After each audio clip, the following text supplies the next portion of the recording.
जय हिंद मेरे प्यारे साथियों। कैसे हैं आप लोग? उम्मीद करते हैं कि आप लोग स्वस्थ मस्त और तंदुरुस्त होंगे।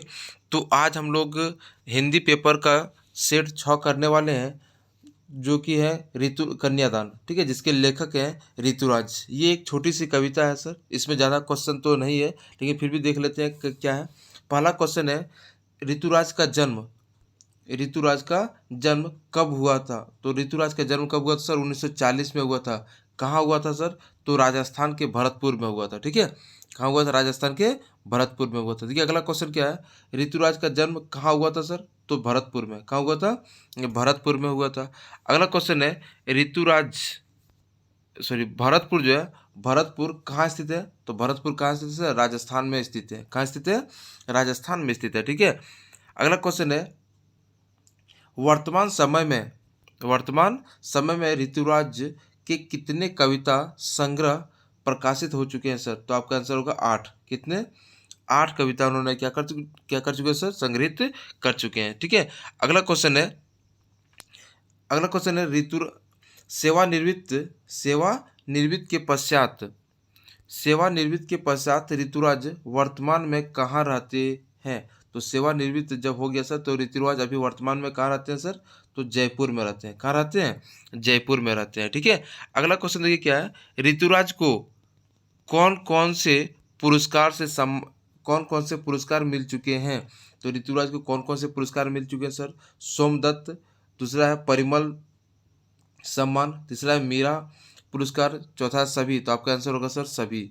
ठीक है, सोमदत्त भी मिल चुका है सर, परिमल सम्मान भी मिल चुका है, मीरा पुरस्कार भी मिल चुका है। ठीक है, तो आपका आंसर क्या हो जाएगा? सभी।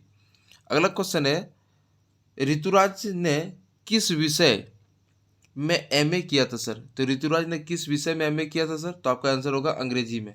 किसमें? अंग्रेजी में उन्होंने एमए किया था। ठीक है, अगला क्वेश्चन है, ऋतुराज के ऋतुराज ने 40 वर्षों तक किस साहित्य का अध्ययन किया था सर? 40 वर्षों तक किस साहित्य का अध्ययन किया था सर? तो आपका आंसर होगा अंग्रेजी का। किसका? अंग्रेजी का किया हुआ था। ठीक है, अगला क्वेश्चन देखिए क्या है, अंग्रेजी में ऋतुराज ने अंग्रेजी में एमए की शिक्षा किस विश्वविद्यालय से प्राप्त किया था? तो अंग्रेजी का जो शिक्षा था सर, वो किस विश्वविद्यालय से प्राप्त किया था?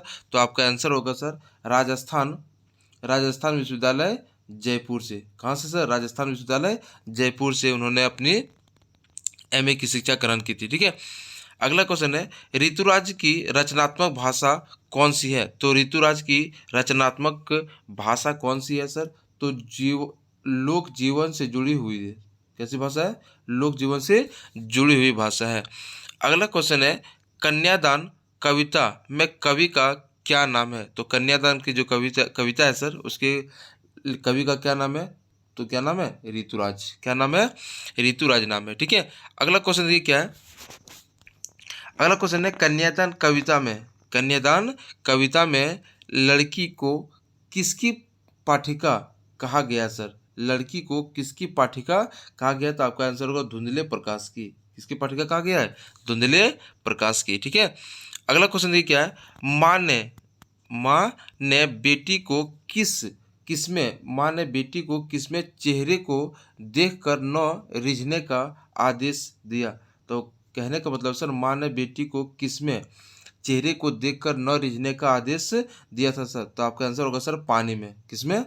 पानी में देखकर नहीं रिझने का आदेश दिया था। किसने? माँ ने अपने बेटी को दिया था। ठीक है, अगला क्वेश्चन देखिए क्या है, किसे विवाहित जीवन के झंझटों और दुखों का ज्ञान नहीं है सर? तो लड़की को। किसको? लड़की को जो है, अभी उसको मतलब सुख और दुख के बारे में उतना जानकारी नहीं थी। अगला क्वेश्चन है, लड़कियां किनकी प्रशंसा सुनकर वहाँ के हर कष्ट झेल लेती है? तो लड़कियां किनकी प्रशंसा को सुनकर वहाँ की हर कष्ट को झेल लेती है? तो आपका आंसर होगा सर ससुराल वालों की। किसकी? ससुराल वालों की जो प्रशंसा सुनकर सभी हर प्रकार की कष्ट को क्या कर लेती है? झेल लेती है। अगला क्वेश्चन है, माँ के लिए अंतिम पूजा कौन है? तो माँ के लिए अंतिम पूजा कौन होती है सर? पुत्री होती है, उसकी अंतिम पूजा। ठीक है। अगला क्वेश्चन है, जैसे जैसे वही उनकी अंतिम पूजा हो, जैसे वही उनकी अंतिम पूजा हो, पंक्ति में निहित अलंकार कौन सी है सर? तो उत्प्रेक्षा अलंकार है। कौन सी अलंकार है? उत्प्रेक्षा अलंकार है। ठीक है। अगला है, बेटी स्वभाव से कैसी थी? तो बेटी जो है स्वभाव से कैसी थी सर? तो आपका आंसर होगा सर भोली भाली थी। कैसी थी? बेटी जो थी कैसी थी? भोली भाली थी। ठीक है। अगला क्वेश्चन देखिए क्या है, कन्यादान कौन सी रचना है? कन्यादान से जो है सर वो कौन सी रचना है सर? तो कविता है। कन्यादान क्या है? एक कविता है। अगला क्वेश्चन है, माँ माँ पुत्री को किस तरह रहने को कहती है? तो माँ जो है अपनी पुत्री को किस तरह का रहने को कहती है सर? तो आपका आंसर हो जाएगा सर सचेत और सजग। कैसे कहती है सर? सचेत और सजग कहती है। ठीक है। अगला है, कन्यादान करते समय किसका दुख बहुत ही वास्तविक था? तो कन्यादान करते समय किसका दुख जो था बहुत ही वास्तविक था सर? तो आपका आंसर होगा सर माँ का। किसका दुख था? माँ का जो दुख था वो बहुत ही वास्तविक दुख था। ठीक है। अगला क्वेश्चन है, कवि कवि ने लड़की को किन दुखों से में जीता हुआ आदर्श है दर्शाया है? तो कवि ने लड़की को किन दुखों में जीता हुआ दर्शाया है? तो आपका आंसर होगा सर काल्पनिक। कैसी? काल्पनिक दुखों में जीता हुआ दर्शाया हुआ है। ठीक है। अगला है, कविता में आनंद का संचार कौन करती है? कविता में जो है कन्यादान जो कविता है सर उसमें आनंद का जो संचार है वो कौन करती है? तो आपका आंसर होगा सर तुक और लय करती है। ठीक है। अगला क्वेश्चन देखिए क्या है, धुंधला धुंधला धुंधला प्रकाश किसका प्रतीक है? तो धुंधला प्रकाश जो है किसका प्रतीक है सर? अस्पष्ट सुख का। किसका? अस्पष्ट सुख का प्रतीक है। ठीक है। अगला है, माँ ने किसे न देखकर रिझने का आदेश दिया है? माँ ने किसे देखकर न रिझने का आदेश दिया है? तो आपका आंसर होगा सर चेहरे को। किसको? चेहरे को देखकर न रिझने का आदेश देता है। ठीक है। अगला क्वेश्चन है, कविता में लड़की के सयाने न होने का क्या आशय है? देखिए फिर से, कविता में लड़की के सयाने मतलब वो 18 वर्ष की जब बात हुई थी, सयाने न होने का क्या आशय है? अनपढ़ होना, दुनियादारी को न समझना, जवान न होना, या इनमें से कोई नहीं? तो आपका आंसर होगा सर दुनियादारी का समझ न होना। ठीक है। अगला क्वेश्चन देखिए क्या है, लड़कियां स्वभाव से कैसे होती है? सर लड़कियां स्वभाव से कैसे होती है? तो आपका आंसर होगा सर सरल होती है। कैसे होती है? सरल, बहुत ही नरम होती है। अगला देखिए क्या है, अगला क्वेश्चन है, सयानी लड़की कैसे होती है सर? तो सयानी लड़की बहुत मूर्ख, बहुत चालाक, बहुत समझदार, या बहुत शिक्षित? तो आपका आंसर हो जाएगा सर समझदार होती है। जो सयानी लड़की होती है वो कैसे होती है? समझदार होती है। ठीक है। अगला क्वेश्चन है, कन्या को आग के आग के सदुपयोग का सलाह कौन देता है? तो कन्या को आग का सदुपयोग का सलाह कौन देती है? कन्या की माँ, कन्या का पिता, कन्या का भाई, या कन्या की दादी? तो आपका आंसर होगा सर कन्या की माँ। कन्या की माँ जो है उन्होंने ही आज सलाह देती है सर किसकी? आग का सदुपयोग का। ठीक है। अगला क्वेश्चन देखिए क्या है, अगला क्वेश्चन है, भारतीय समाज में लड़की का कन्यादान का से क्या तात्पर्य है?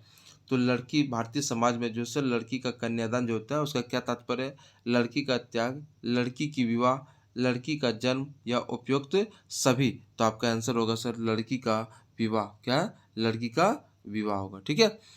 अगला क्वेश्चन देखिए क्या है, चेहरे पर मत रिझना में क्या निहित है? सम्मान, फटकार, नसीहत या तिरस्कार? तो आपका आंसर हो जाएगा सर नसीहत। क्या है? नसीहत है। ठीक है, अगला क्वेश्चन देखिए क्या है। नारियों के लिए नारियों के लिए किसे संबंध किसे बंधन बताया गया है? तो नारियों के लिए किसे बंधन बताया गया है? तो आपका पहला ऑप्शन शिक्षा को, गृहस्थ जीवन को, वस्त्र एवं आभूषण को या धन को? तो आपका आंसर होगा सर वस्त्र एवं आभूषण को। किसको? वस्त्र एवं आभूषण को नारियों का बंधन बताया गया है। अगला क्वेश्चन है भ्रम भ्रम का अर्थ है। तो भ्रम का अर्थ क्या होता है सर? धोखा। भ्रम का अर्थ क्या होता है? धोखा होता है। ठीक है, अगला क्वेश्चन है बहुत सर बहुएं थोड़े से गहनों और कपड़ों को बदले क्या खोज बैठती है? तो बहुएं जो है सर, बहुएं थोड़े से गहनों और कपड़ों के बदले में क्या खो बैठती है? तो आपका आंसर होगा सर आज़ादी खो बैठती है। ठीक है, तो ये हम लोग का सर पार्ट 6 जो थे सेट 6 जो थे सर, उसका क्वेश्चन है। एक छोटा सा कविता था कन्यादान, जिसके लेखक थे ऋतुराज। तो ये हम लोग का आज छठा जो सेट 6 जो है वो कर चुके हैं। और अगर आप इस चैनल पर नए हैं तो लाइक एंड सब्सक्राइब जरूर कर दें। धन्यवाद।